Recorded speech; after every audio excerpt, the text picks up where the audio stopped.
இது என்னையா வைரக்கல்லா? வைரக்கல் மாதிரி இருக்கு. இல்லையா, இது வைரக்கல்ல கிடையாது. இது அவ்வளவுமே குஷேனுக்காக வேண்டி தயார் பண்ணக்கூடிய ஒரு சின்ன கல் வகைகள்.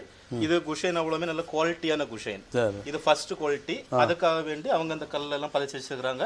இது வைரக்கல் ஒன்றும் கிடையாது. ஓரளவுக்கு நல்ல ஸ்டாண்டர்டாட்டு உள்ள கற்கள் தான். மரம்லாம் நல்ல ஜம்முன்னு இருக்க. இது தேக்கா?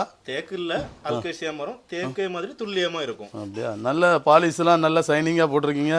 இல்ல, இது நமக்கு ஆர்டர் தந்ததுனால நம்ம அந்த அளவுக்கு நீட்டா பண்ணி கொடுத்துட்டோம். எல்லாருக்குமே எப்படி நல்லா பண்ணி கொடுப்பீங்களா? இல்ல, நமக்கு ஆர்டர் தரக்கூடியவங்களுக்கு பொதுவாட்டி நம்ம இந்த மாதிரி குவாலிட்டியா தான் பண்ணி கொடுக்குறோம். ஓகே, இது நல்ல சைனிங்கா சூப்பரா இருக்கு. இது கடசல் பண்ணக்கூடியவங்க அழகா ரொம்ப பிரம்மாண்டமா கடைஞ்சிருக்காங்க. ஒரு சில இடங்கள்ல கடசல் அவ்வளவுக்கு நல்ல கிளாரிட்டியாட்டு நல்ல பேப்பர் வச்சு நல்லா தேய்ச்சி கடைஞ்சி தர மாட்டாங்க. இது நல்ல சிறந்த ஒரு கடசல்காரர் திருநெல்வேலியில இருந்து கடசல் பட்டு வச்சிருக்காரு. அவர் தான் அந்த மாதிரி அழகாட்டு நீட்டா கடைஞ்சி தந்திருக்காரு. அவர் கடசல்ல ஏகதேசம் நிறைய இடங்கள்ல கடைஞ்சிருக்காரு. கடசல் புலி